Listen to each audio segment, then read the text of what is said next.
Okay, everybody, hello again. If you just joined us a few minutes ago, we kind of faded out there on Facebook Live, but we are back right here at the pool. So, hope everybody had a great weekend. Was just giving some shout outs to some people who did some one-on-one video analysis today here at the pool, doing some great work. We had Smiley Riley working it. We had Thomas. He was working on breakouts. Smiley Riley was working on respecting the line in that breaststroke. We had some really cool stuff going on. Then we had Carolina and Bruna both here working it, and we had Alex. Alex was working on that crossover turn, the ever elusive but so important crossover turn. If you don't know how to do a crossover turn, it's time to learn, because it is a deal maker or a deal breaker.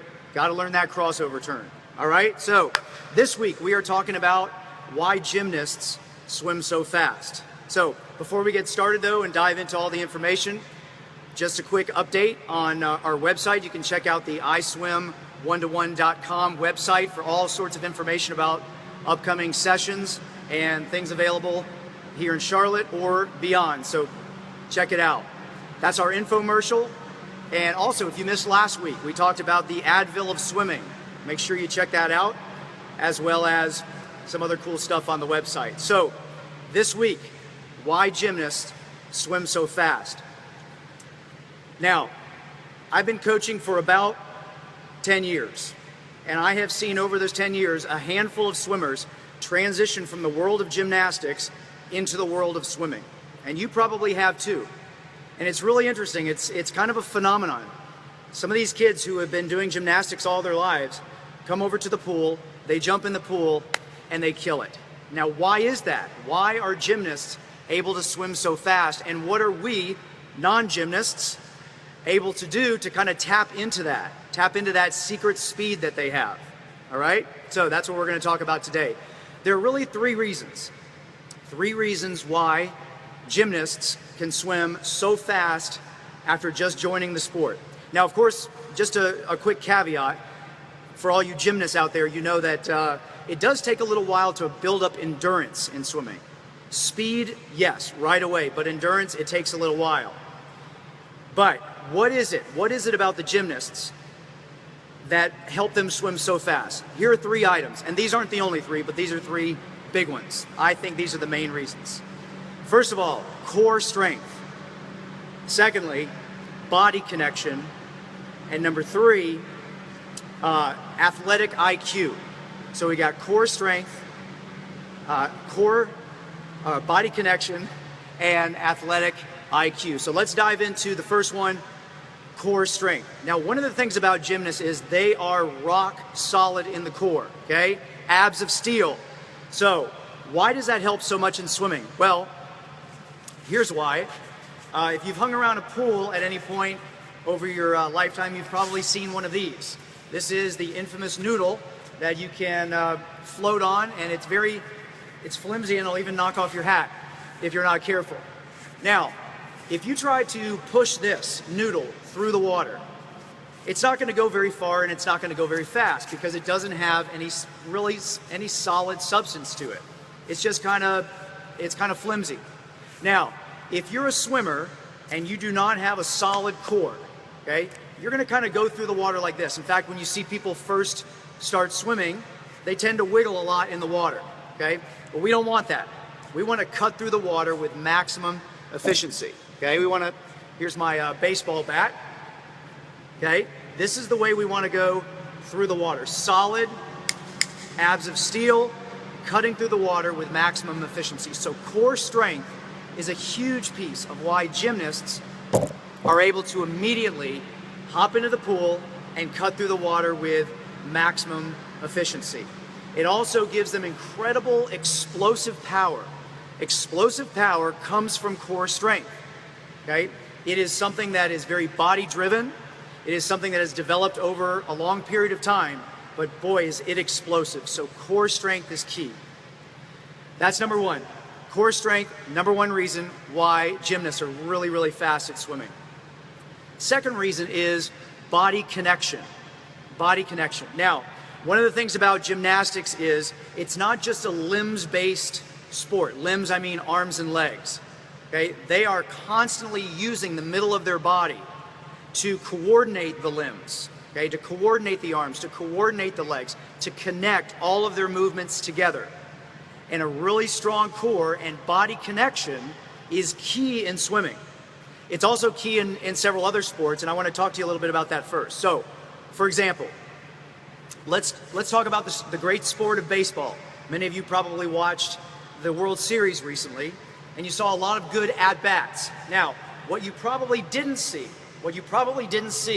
was someone at the plate, right, who would swing the bat first and then rotate the core, okay? Because if you swing the bat and then rotate the core, you're not going to get a whole lot of power. You can get some power, okay, just using your arms, but it's going to be very limited, okay? What you have to do is you have to coordinate the limbs, the arms, right, with the turning of the core, and that's where you produce the power. That's where you see that baseball going over the left field wall, okay? That's what we want to do. Connect the limbs with the core, and that's where the power comes from. It's not limbs then core, and it's not core then limbs. It is limbs and core connected together. That's the body connection, and that's one of the main reasons gymnasts are so good at swimming, because they have that body connection. The limbs are connected to the core, and they just rock. Now, it's also true, I brought my trusty 5-iron here. Many sports, in fact, most sports, it's connecting the core to the limbs. So just like in baseball, in golf, okay? If you just swing with your arms, you're not going to get a lot of power.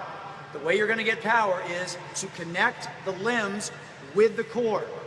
That's where you're going to get that shot that flies off your club and goes straight into the hole, right? So, core connecting the limbs creates power in golf, in baseball, in tennis. I don't have my tennis racket with me, but very rarely will you turn on Wimbledon and see someone swing like this, just using the arm. They're going to use the core.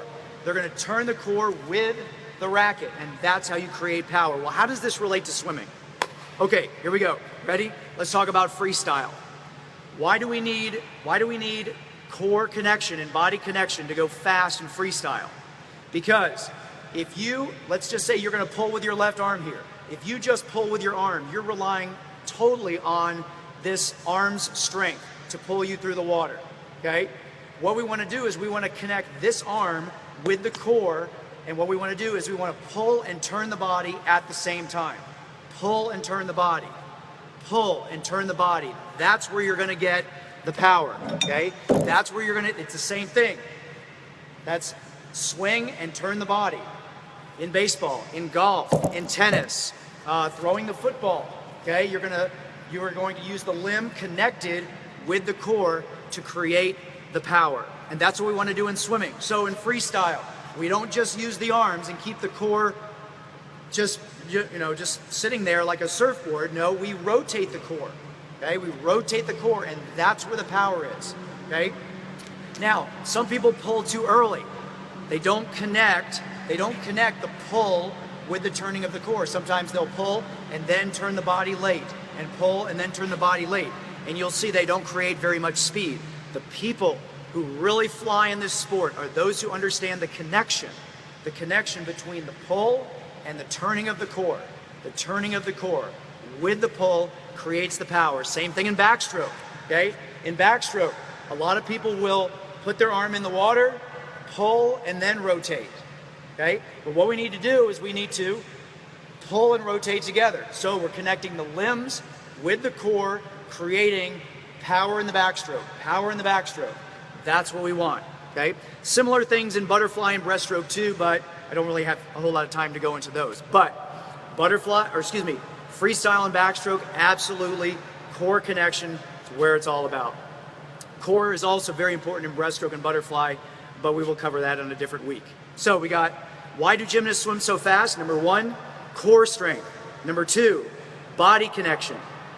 And number 3 is athletic IQ. And in swimming, we call this swimming IQ. And it really doesn't have anything to do with how smart you are, how book smart you are, how intelligent you are. What it has to do with is it has to do with your ability for your mind and your muscles to connect, for you to send signals from your mind to your limbs and the rest of your body to perform actions that are given to you by your coach, by your instructor. Okay, so gymnasts have an incredible ability. Their mind-body awareness is off the charts. Okay, that's what they're really, really good at, making sure that they can send the right signal to the right part of the body at the right time to perform the skill that is required of them. Okay, so this has a lot to do with balance. This has a lot to do with stability. Why is that important in swimming? Well, as you can see behind me, this is a sport where you're going to participate in an alternate environment, and that environment is H2O. It's water. It's a whole different ball game in terms of balancing, right? If you've ever doubted that, go try to stand on a surfboard, and then tell me how your balance is, right? Just try swimming. Try to float on your side. Try to stay on your back without sinking, right? It takes a lot of balance. It takes a lot of swimming IQ. It takes a lot of signals from the mind to the extremities and the core to keep your balance and to take the instructions from your coach and perform those at the right time. And that's one of the things that gymnasts really excel at. It's that mind-body awareness. It's, can I send a signal from up here to out here and the rest of my body to perform what's being asked of me? Okay? So, gymnasts have a great advantage when they come into the sport of swimming. What about swimmers who are not gymnasts? What can we do to kind of tap into this little magic of the gymnasts? Well, here's what we can do. For core strength, that was number one, right? For core strength, what you can do is spend a lot of time in dry land activity, dry land exercises. If you have any questions about how to do that, ask your coach. Some of you probably have a dry land coach in addition to your swim coach, but if you don't, ask your coach, and he or she can give you some awesome ideas about dry land strength, things that you can do on land to give you more strength right here, core, basically from here to here, okay? From the hips to the shoulders and all this area in between, that's the core, and we want that to be really strong. If you're here in Charlotte, one person I would highly recommend you get in touch with is Eric Lane. Eric Lane runs basically a dry land business or a multi-sport business. It's called Volo Multisport. You can go to volomultisport.com. Eric will tell you all about how to get solid in the core, and that's how you can tap in to some of this incredible, I don't want to call it magic, but it's an incredible ability that gymnasts have to make sure that they don't travel through the water like this, okay? They travel through the water, whoa, I almost knocked my camera over there. They travel through the water like this, solid, straight, cutting through the water, because we gotta cut through the water, guys, okay? The one thing about swimming is it takes place in water, and since it takes place in water, and because water is thick and there's a lot of resistance, you have to shape your body in such a way to cut through. And having great core strength helps you do that. So, number one, core strength, do dry land, really strong dry land. Number two, what about body connection? What can we do to get that connection? How do we know if we are pulling and rotating in freestyle at the right time? How do we know in backstroke if we are pulling at the right time and coordinating with the core? Ask your coach, right, coaches? Okay, coaches want to be asked questions, so swimmers, don't be afraid to ask your coach a question. Ask him, ask her, is my stroke connected? Is my pull connected to my core? Or am I pulling too early and then rotating late? Ask your coach, he or she will be more than happy to tell you if you're doing it. And ask them to get you on the video. Tell them to pull out their smartphone, take a video, see how it looks, okay? Okay, and then the last thing is athletic IQ or swimming IQ. How do you increase your swimming IQ? How do you send those signals from the mind to the rest of your body more effectively? Well, the best way that I know is by going outside and playing. Good old-fashioned play outside.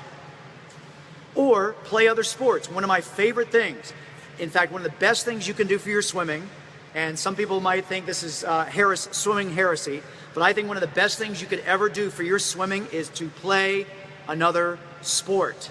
Now, I wouldn't recommend you replace swimming with that other sport, but go out and play soccer, right? Go out and play field hockey. Go out and play basketball, play volleyball. There are so many sports where you can get out there and start coordinating your body and sending the signals, because when you get coached in swimming, you are asked to do a lot of different things with a lot of different parts of your body. So you need to have that awareness, and doing additional sports, doing other sports will help you immensely. And by the way, swimming will help you immensely in other sports. I was just talking to someone the other day who runs cross country, and they said they have an incredible advantage over a lot of their competitors. Why? Because they have unbelievable stamina and endurance from their swimming. So it goes both ways, right? So we're gonna play, or even if you don't even join another sport, go outside and play, guys. Go out and play flashlight tag, right? Didn't you guys play flashlight tag when you were little? Or Ghost in the Graveyard? We used to play that in my neighborhood back in Connecticut. On Friday night, all the guys in the neighborhood, we'd go out, Ghost in the Graveyard, flashlight tags. I mean, we're running, we're tackling, we are learning basically how to balance and coordinate and use the different parts of our body, and we're having a heck of a good time doing it. So, play other sports, go outside and play, and it'll increase your athletic intelligence and your swimming IQ. All right, so let's finish up here. Just a quick summary of why is it that gymnasts swim so fast? Number one, core strength. And in order to address your core strength, you can do what? Dry land. Number two, body connection. Body connection. How do you improve your body connection? You ask your coach, Coach, am I connected? Am I pulling and rotating at the same time? And number three, athletic IQ. And one of the best ways to do that is to play other sports, or just basically go outside and play and start to get more coordinated. Start to get more in touch with sending signals from up here to out here, and you'll be good to go. All right, so before we finish, I want to say hello to some people who are here with us tonight. I want to say hello to Ellie and Lori, Preston. Of course, there's my mom. Hi, Mom, my biggest fan. Hello, Wanda, and hello, Anna Q. And Cheryl. Hello, Cheryl, and Ray, and my dad as well. Mom and Dad. Can't beat that. So, all right, so let's finish up. Next week, we will be back with a brand new topic. Sunday night, 1-to-1 live. If you want more information about iSwim 1-to-1, go to our website, iswim121.com. You'll find all sorts of information there. And happy Thanksgiving. Find a time this week to tell somebody that you're thankful for them and that you're thankful for the things that they do. And this quick shout out to the swimmers in the audience. Make sure you thank your parents or your grandparents or your aunts and uncles or whoever it is that helps you participate in this great sport of swimming. You couldn't do it without them, okay? They pay lots of money for you to be on the team. They take you on trips. They pay for the hotel and all the bad food on the trips and the fees to get you into swim meets. So make sure you take this time this year to thank those people in your life, and just be grateful overall in general for all the blessings in your life and the blessings to come. So have a great night. Thanks for joining us. And if you need more information about iSwim 1-to-1, visit our website. And happy Thanksgiving. See you next week. Bye-bye.